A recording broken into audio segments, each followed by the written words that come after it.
Hello and welcome to Options Guy TV. My name is Brian Overby. I am the author of the Options Playbook, and I'm also going to be your host for today's show.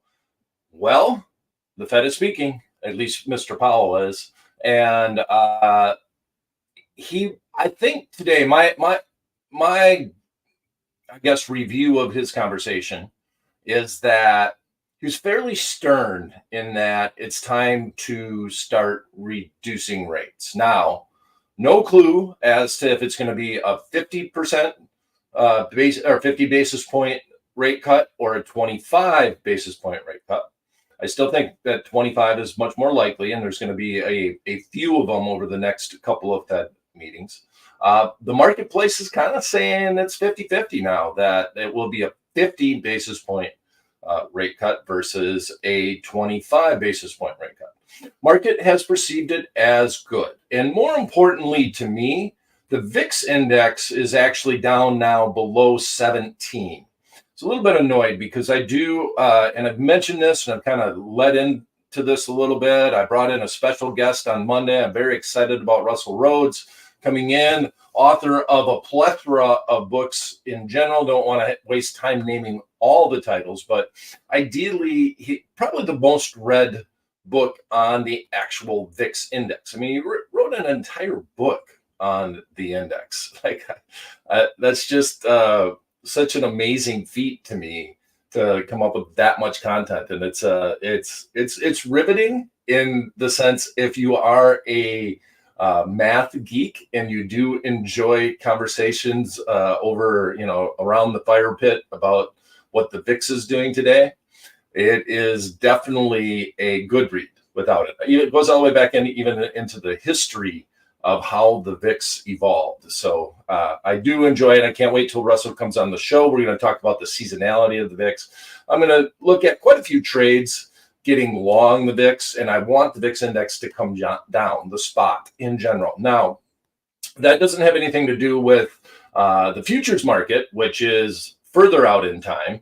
And the futures market is holding steady, and it is definitely higher than where the VIX is at right now. So the futures market is feeling like volatility is going to go up in September and October, which it usually does. And we have a chart that we're going to share with you on Monday that shows that seasonality. So with that said, this week we're just the trades that we put on all played out pretty well. We looked at a long call spread in the S&P 500 index, and it was a good alternative. I was thinking about selling selling an iron condor at the beginning of the week, but the VIX was a little bit lower than I really wanted it to be at that point in time, but it did spike up, and it was mainly, I think, because of the Fed meeting. It has a tendency to do that. And so we did a long call spread that was a neutral spread. It basically, we sold more time premium than we bought on the long call spread. So let's start by looking at that trade that we put on, and let me grab the trade real quick like here, and then we will a couple of other things that we have recently done in the VIX index, if you want to go back and review them, is we actually got bearish on the VIX when the VIX hit 30, and it skyrocketed all the way up to almost 60 for a minute, and then came right back, and then was trading pretty steadily between the 25 and 30 range on the VIX, the actual spot index. And we did a couple of modified butterflies on the downside. They both panned out. As a matter of fact, I have one in my account that's going to be expiring today, and I'm just going to let it go to cash by looking at that trade. So here we are. The VIX index. When we did this, we did a 15-point wide VIX, or I'm sorry, SPX. I got to get the VIX out of my head. Okay, and the one that we sold was the 15. I think we did the 75 and 60. So we sold the 1575, and I got to get rid of this down here 1 second. We sold the 1575, and then we went down and bought the 5575 and bought the 5560. Here we are. All right, so this is a great example of time premium and how it just hangs out in the S&P 500 index. So if you wrote it this long, on Wednesday's show, we showed a quote on it, and the market was at, I think it was between $11.50 and $12. We put the trade on for $9. We sold the most at the money option contract. It was a call option in the SPX, and then we can run the Tradier Pro. I think we're there now, and we can sell. We sold the most at the money option contract, and then we bought. We went down 15 points and bought an in the money. So we sold all the premium of an at the money option contract, and we went down and paid more for the other option contract, but we bought intrinsic value, real value, and sold less time premium. That meant that if the market stayed where it was at, we would be profitable on the trade. Time was our friend. Theta was our friend. We liked time decay. Well, the market went up, so it went in the right direction. And on Wednesday, we were right around 5,600. Now we've broken through that level, and we're at 56.17. So we're quite a ways. Like you can see where the line here is on the Tradier Pro options grid, and we're quite a ways in the money. We got half a day of trading left, and the market is still not getting close to that 15 level. So here's one of the things that's beautiful about the SPX and any cash settled index is that it just settles the cash. And I love that about the VIX index too, and that at this point in time, we're about a 1 standard deviation move away. We got the delta here at 80. If you flip the script, when you look at on the put side of things, that should be somewhere, well, it's 17 on this strike. So 17% chance that it would finish 1 cent in the money, or an 80% chance that it will not get down to this level by looking. This is the August 23rd. Okay. By looking at that. So high probability of success, only 1 day remaining expiration. The big Fed speak and notes and everything is all done. So I would feel fine letting this ride to the end of the day and trying to cash out and get the full $15 from 55.60 to 55.75. Just let it cash out. You wake up on Monday, there's cash in your account and no longer any options. So simple, straightforward. This trade was never really at risk. You might have taken it off on Wednesday because you had the Fed meeting coming on, and I would have probably did it Thursday before they released the notes from the Fed meeting, and that would have been it. If you really were nervous about what the Fed was going to say, it was pretty transparent. But then again, you never know. You never know. You can't predict what's going to happen in those meetings. Okay, so. Now, going into the VIX this week, we are going to look at setting up a few VIX trades. And well, I froze here. 1 second. Give me a second. My market's not moving. Yes. Okay, so I'll just set it up. I'll wait for my computer to unfreeze. If we're looking at the VIX. And I don't know if the listeners out there are familiar with September and October, but if you've ever looked at market crashes in general, they have a tendency to happen on a Monday. And our most recent downturn, which if you blinked, you didn't even notice it. So if you were on vacation, you didn't open up and you didn't look at the markets, you might not have even known that it happened. But that started on a Monday. So Mondays are just days of volatility, and it's mainly because it's just quite simple. There's a lot of news that can hit over the weekends. The markets aren't open, and they'll have a tendency to react to that news sometimes overdone on a Monday morning. So what we're going to look to do is, if I can, okay, I'm finally starting to move. 1 second here. Let me get my chain up and going. Is we're going to try to sell some premium to pay for some out of the money calls. And it's going to be a situation where if I'm looking at this trade, I'm not expecting to make a ton on the trade, but I want to manage the risk. So I want to put the trade on with limited risk, limited cost as far as actual debits to the account. And then I want to that coming up. Then I want to if I put the trade on and I can get it done for either a net credit to the account or a small net debit, then we're just hoping that we get a little bit more volatility than the marketplace is anticipating. And I hope we get an opportunity on the upside if the market does spike up and we do get that little downturn in September and October that we have a tendency to get. Then we want to be able to take advantage of that scenario. And right now with the markets, with the VIX coming all the way down to 17, that was a pretty big move to the downside. And for some reason, my VIX option contracts are not coming up. I don't know why. All right, so I guess we'll punt. Here's what I'm going to end up doing. And then we'll call it a day. Since I can't get my quotes to come up, I better make sure that they come up. I think I would have to log out and log back in.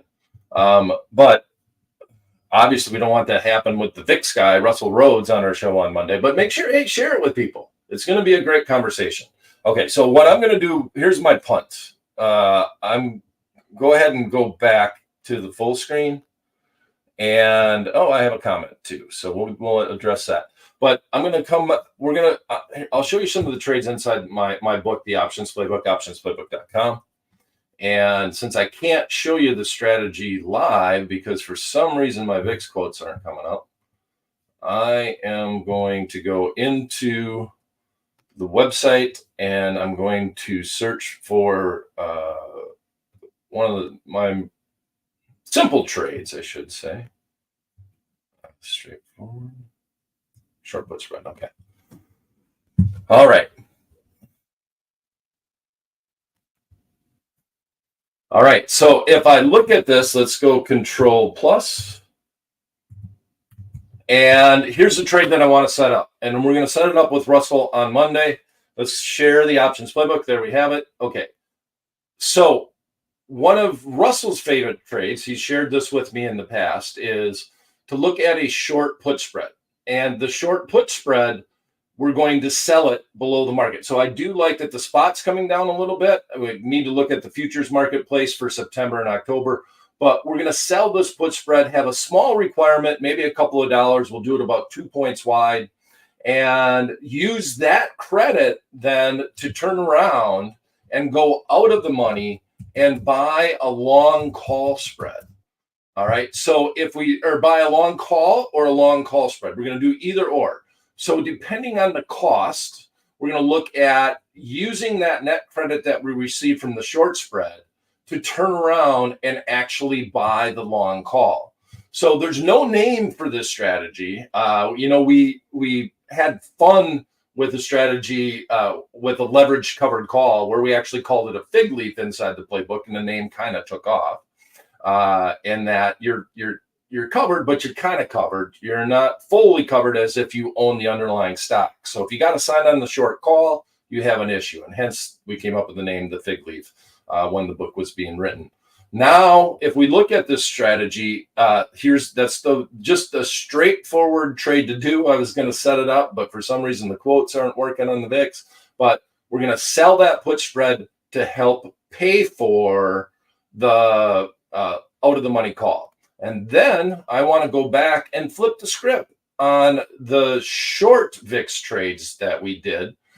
When we saw the VIX spike up to 60, come back down, and the actual spot index, the VIX index, was trading between the 25 and 30 level. We actually did a butterfly. So let me set up this, but it's a modified butterfly. And I've talked many times on the show that a modified butterfly to me is not a skip strike butterfly. Where you actually skip the strike and you actually embed a short call spread into the trade. Here, what we're going to do with our butterfly, let me jump on this. Let's pull up the butterfly, long butterfly with calls. Okay, so we're going to modify this trade, and we're going to pay a little bit more for it. But they're fairly inexpensive to do butterflies because there's so much volatility premium in the options inside the VIX. Butterflies are usually cheap. So here's a standard butterfly that we have: buy strike A, sell strike B, two of them, and buy strike C. We're going to, on this instance, between B and C, we're actually going to cut that in half. So we're going to buy a strike that's right in the middle. So if this is 10 points wide, this will be 5 points wide. It will add cost, but it also adds the ability that if the underlying market moves to the upside and goes beyond strike B and blows away basically your forecast where you want the market to land, we'll still be profitable on that trade. And if I can show that, I'm going to jump over there. Let me go back and see if my quotes popped up on the VIX. And I'm going to address Patrick's little comment. Yes, Tony Zhang, a man I have a lot of respect for in the industry, had mentioned good things about the playbook. And I do appreciate that, Patrick. So I appreciate you making that comment. If you have any questions about the trades, I apologize. Get a little bit of a technical issue here. But for some reason, I can't get my VIX options to come up. I really have no idea why. All right, I guess I can. Let's do this. We're going to set up one trade and we'll call it a day. It's a Friday. Might as well cut out a little bit early. It's kind of the way I look at it. Here's the trade. We'll just do a 10-point wide one. In the VIX, we'll probably go 10 points.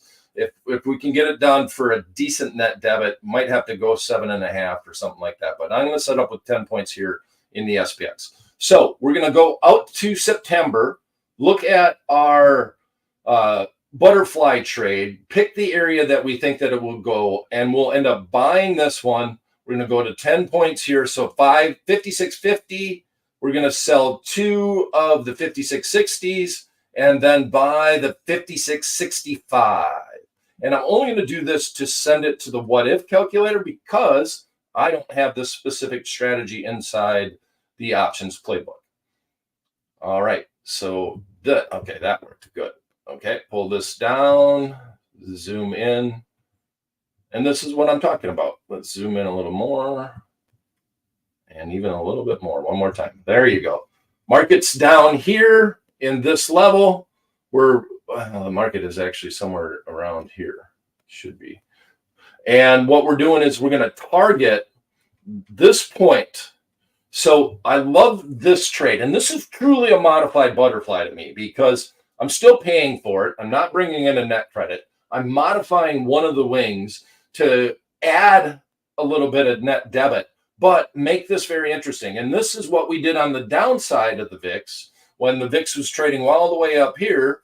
Now we're going to go with the VIX all the way down here. We're going to target this level. We'll have limited risk on the downside if the market does go down, but it will be a little bit more than a standard butterfly. But like the VIX, very unpredictable. If it goes way up, we still have upside on that trade. And apologize that I couldn't set one up today. I'm going to bring Russell on the show on Monday. Please share this with friends, family. Love the interaction. Like to get as many people as we possibly can. I'll be tweeting out the link today inside x.com. So apologize for some of the issues that we had today, but I don't see any more questions or comments. Monday's show, we're going to be kicking off a big show. We're going to share with you. We'll probably go a little bit longer than the 30 minutes normal. And very happy to bring in a good friend of mine that I've known and a colleague of mine for a minute or two at the Chicago Board Option Exchange, Russell Rhoads, author of 2 or 3 different VIX books, not to mention a couple of things on short-term options, a couple of books on spreads. It's ridiculous the amount of content that he's put out.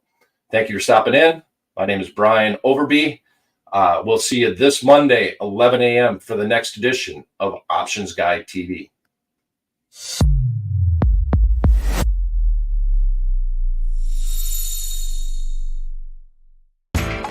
You know how the financial world goes. Here comes the buzzkill.